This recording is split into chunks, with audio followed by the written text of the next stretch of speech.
गीता और आप देख रहे हैं सत्य हिंदी।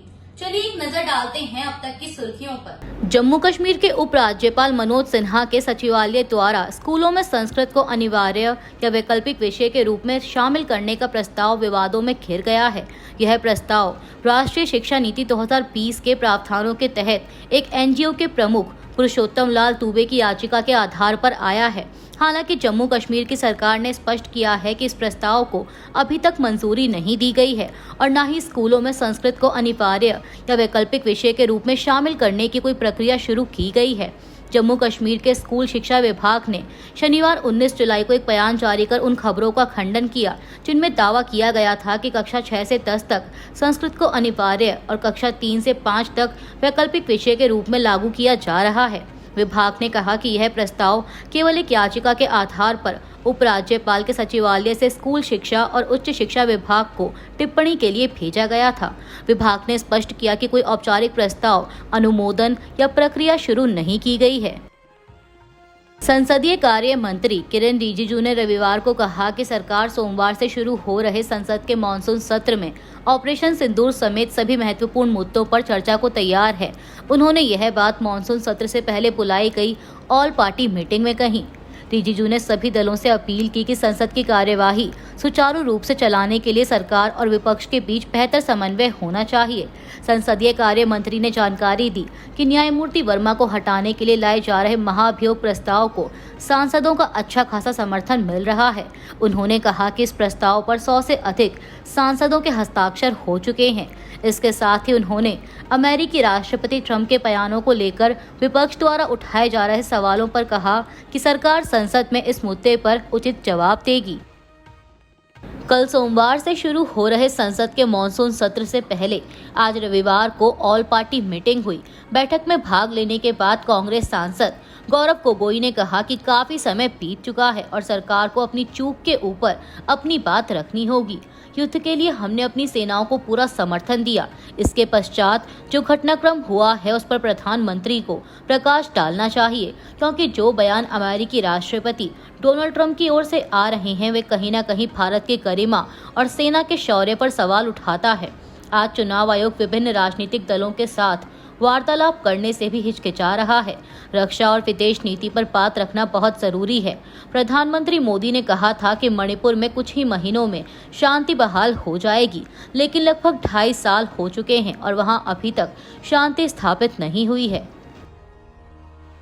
आरजेडी सांसद मनोज झा ने समाचार एजेंसी एएनआई से बात करते हुए कहा कि विपक्ष में कई राजनीतिक दल हैं तो कुछ क्षेत्रीय सवाल होते हैं और कुछ राष्ट्र के समेकित सवाल होते हैं। पहलगाम की सामूहिक पीड़ा, फेलियर कहाँ था, कैसे हुआ, फिर ऑपरेशन सिंदूर, फिर वैश्विक पटल पर हम मित्र विहीन क्यों दिखे, यह सभी सवाल हैं इस अध्याय में। वैश्विक मंच पर हमारा अलग थलग पड़ जाना वो चिंता का विषय है और इस पर समग्र बातचीत होनी चाहिए। आम आदमी पार्टी जो आधिकारिक तौर पर इंडिया गठबंधन से बाहर हो गई है, उसका कहना है कि वह संसद के आगामी मॉनसून सत्र में कई मुद्दे उठाएगी, जिनमें अमेरिकी राष्ट्रपति द्वारा युद्ध विराम पर किए गए दावे, ऑपरेशन सिंदूर और बिहार में एसआईआर शामिल है। आम आदमी पार्टी सांसद संजय सिंह ने कहा कि पहला सवाल देश की सुरक्षा से जुड़ा है और जिस तरह से अमेरिकी राष्ट्रपति बार बार कह रहे हैं कि उन्होंने व्यापार समझौते के नाम पर युद्ध विराम करवाया, भारत सरकार को इस पर स्पष्टीकरण देना चाहिए। प्रधानमंत्री सदन में आकर बयान दे, मैं यह मुद्दा उठाऊंगा। ट्रंप 5 विमानों को मार गिराए जाने की बात भी कह रहे हैं जो उनका काम नहीं है। वहीं दूसरी तरफ दिल्ली में बुलडोजर की कार्रवाई की है। प्रधानमंत्री के गारंटी कार्ड देने के बाद उत्तर प्रदेश, बिहार, पूर्वांचल के लोग जो ठेले पर छोटी छोटी दुकानें लगाकर अपना जीवन चलाते थे, आपने उन्हें उजाड़ दिया है। मैं यह मुद्दा भी उठाऊंगा। भुवनेश्वर स्थित एम्स में भर्ती छात्रा को दिल्ली के एम्स में एयरलिफ्ट किया जा रहा है। उन्हें इससे पहले लाइफ सपोर्ट एम्बुलेंस के जरिए भुवनेश्वर एयरपोर्ट भेजा गया। साथ ही ट्रैफिक को कम करने के लिए भुवनेश्वर की सड़कों पर ग्रीन कॉरिडोर बनाया गया। छात्रा के दिल्ली एयरपोर्ट पर पहुंचने के बाद उन्हें दूसरे लाइफ सपोर्ट एम्बुलेंस के जरिए एम्स भेजा जाएगा। छात्रा के चचेरे भाई ने मीडिया को बताया कि उसकी हालत में थोड़ा सुधार हुआ है, लेकिन उसे ठीक होने में समय लगेगा। इस कारण अधिकारियों ने उसे दिल्ली ले जाने का फैसला किया है। मीडिया रिपोर्ट्स के मुताबिक नाबालिग छात्रा को आग लगाने के मामले में अब तक किसी की गिरफ्तारी नहीं हो सकी है। इसके विरोध में रविवार को बीजेडी के कार्यकर्ताओं ने पलंगा थाने के बाहर प्रदर्शन किया। बताया जा रहा है कि बीजेडी के कर्मियों ने थाने के अंदर घुसने की कोशिश की। भुवनेश्वर स्थित एम्स में भर्ती छात्रा को दिल्ली के एम्स में शिफ्ट किया जाएगा। एम्स भुवनेश्वर के एग्जीक्यूटिव डायरेक्टर डॉक्टर आशुतोष बिस्वास ने यह जानकारी दी। आशुतोष बिस्वास ने समाचार एजेंसी से कहा कि हम मरीज को दिल्ली के एम्स में शिफ्ट करने की तैयारी कर रहे हैं। वह अभी स्थिर है और उनकी स्थिति में कुछ सुधार हुआ है। यही सही समय है कि मरीज को दिल्ली एम्स में शिफ्ट किया जाए। ओडिशा के पुरी जिले में शनिवार को एक नाबालिग छात्रा को 3 अज्ञात युवकों ने आग लगा दी थी। छात्रा को भुवनेश्वर स्थित एम्स में भर्ती कराया गया। एम्स के डिपार्टमेंट ऑफ बर्न के एचओडी और डॉक्टर संजय गिरी ने समाचार एजेंसी एएनआई को बताया कि छात्रा की हालत गंभीर है। उन्होंने बताया कि छात्रा 70 से 75% तक जल गई है और हम उन्हें फ्लूइड ट्रीटमेंट दे रहे हैं। मरीज अभी आईसीयू में भर्ती है। छात्रा के इलाज के लिए कमेटी बनाई है जिसमें 12 डॉक्टर और 2 नर्सिंग ऑफिसर हैं। ओडिशा के पालासोर में कॉलेज छात्रा के आत्मदाह का मामला भी शांत भी नहीं हुआ कि अब पूरी जिले में एक और दिल दहला देने वाली घटना ने पूरे राज्य को झकझोर कर रख दिया है। शनिवार को 15 साल की नाबालिग लड़की को 3 अज्ञात बदमाशों ने पेट्रोल जैसी चीज डालकर जिंदा जला दिया। यह घटना निम्पाड़ा ब्लॉक के पलंगा थाना क्षेत्र के अंतर्गत ब्याबर गांव में हुई, जब लड़की अपनी सहेली के घर जा रही थी। स्थानीय लोगों के मुताबिक लड़की को एक सुनसान रास्ते में रोका गया और इस वारदात को अंजाम दिया गया। लड़की की मां की शिकायत पर पुलिस ने मामला दर्ज कर जांच शुरू कर दी है। पटना के पारस अस्पताल में हुई चंदन मिश्रा की हत्या के मामले में मुख्य अभियुक्त को गिरफ्तार कर लिया गया है।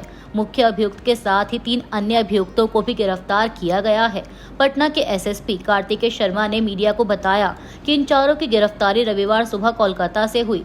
वरिष्ठ पुलिस अधीक्षक ने बताया कि सीसीटीवी फुटेज में जो सबसे आगे दिख रहा है उससे और उसके साथ 3 और लोगों को गिरफ्तार किया गया है। अभी हम उनके ट्रांजिट रिमांड की प्रक्रिया में लगे हैं। उसके बाद पूछताछ की जाएगी और हत्या के बारे में अधिक जानकारी मिल सकेगी।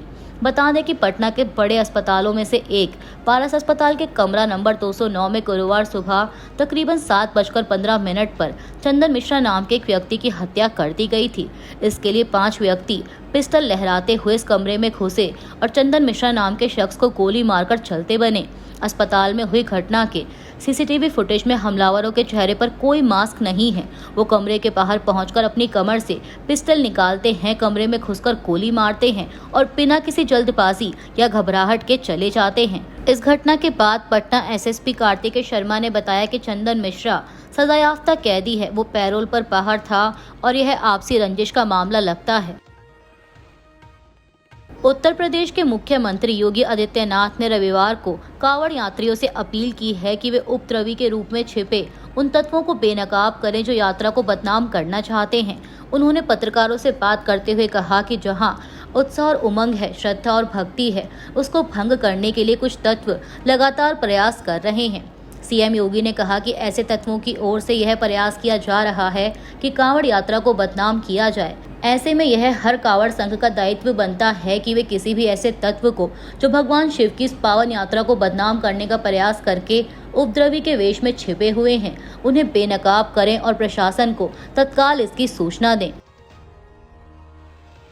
पंजाब के खरड़ से आम आदमी पार्टी विधायक अनमोल गगन मान ने बतौर विधायक इस्तीफा वापस ले लिया है। पार्टी के पंजाब अध्यक्ष अमन अरोड़ा ने आज उनसे मुलाकात की, जिसके बाद उन्होंने इस्तीफा वापस लेने का फैसला लिया। बता दें कि शनिवार 19 जुलाई को उन्होंने विधायक पद से इस्तीफा दे दिया था। साथ ही उन्होंने राजनीति छोड़ने का भी ऐलान किया था। वहीं अब पार्टी प्रदेशाध्यक्ष अमन अरोड़ा के मुताबिक पार्टी ने उनका इस्तीफा नामंजूर किया, जिसे विधायक ने स्वीकार किया है और वे पार्टी के लिए काम करती रहेंगी। इंडिया गठबंधन की शनिवार को हुई वर्चुअल बैठक में कांग्रेस सांसद राहुल गांधी की हालिया टिप्पणी सबसे अधिक चर्चा का विषय रही, जिसमें उन्होंने केरल में सीपीआई की तुलना आरएसएस से की थी। इस पर वामपंथी दलों ने कड़ा ऐतराज जताया। एबीपी न्यूज की एक रिपोर्ट के मुताबिक बैठक में भले ही राहुल गांधी का नाम सीधे तौर पर ना लिया गया हो, लेकिन सीपीआई महासचिव टी राजा ने इस बयान पर नाराजगी जताई। उन्होंने कहा कि जब इंडिया गठबंधन की शुरुआत हुई थी तो हमारा नारा था देश बचाओ बीजेपी हटाओ। ऐसे में किसी भी सहयोगी दल के खिलाफ ऐसा बयान नहीं आना चाहिए जो आपसी रिश्तों में तनाव पैदा करे। उन्होंने कहा कि वामपंथ की तुलना आरएसएस से करना बिल्कुल गलत है।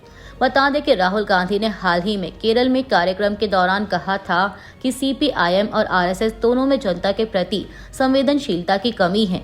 इस बयान से वामपंथी नेताओं में असंतोष फैल गया क्योंकि केरल में कांग्रेस और वाम दल आमने सामने की राजनीति करते हैं। यूक्रेन के राष्ट्रपति व्लादिमीर जेलेंस्की ने कहा है कि यूक्रेन ने रूस के साथ शांति वार्ता फिर से शुरू करने के लिए नया प्रस्ताव दिया है। जेलेंस्की ने यह बात ऐसे समय पर कही है जब रूस और यूक्रेन के बीच पिछले महीने से बातचीत रुकी हुई है। जेलेंस्की ने बताया कि वरिष्ठ सुरक्षा अधिकारी रुस्तम उमेरोव ने अगले हफ्ते रूसी पक्ष से मिलने की पेशकश की है। जेलेंस्की ने कहा कि युद्ध विराम के लिए हर संभव प्रयास किया जाना चाहिए। उन्होंने एक बार फिर दोहराया कि रूसी राष्ट्रपति व्लादिमीर पुतिन से उनकी आमने सामने की मुलाकात हो। शांति सुनिश्चित करने के लिए नेतृत्व स्तर पर बैठक आवश्यक है। अभी के लिए बस इतना ही। बाकी की खबरों के लिए बने रहिए सत्य हिंदी के साथ। Copyright disclaimer under Section 107 of the Copyright Act 1976. Allowance is made for fair use for purposes such as criticism, comment, news reporting, scholarship, and research. Fair use is a use permitted by copyright statute that might otherwise be infringed.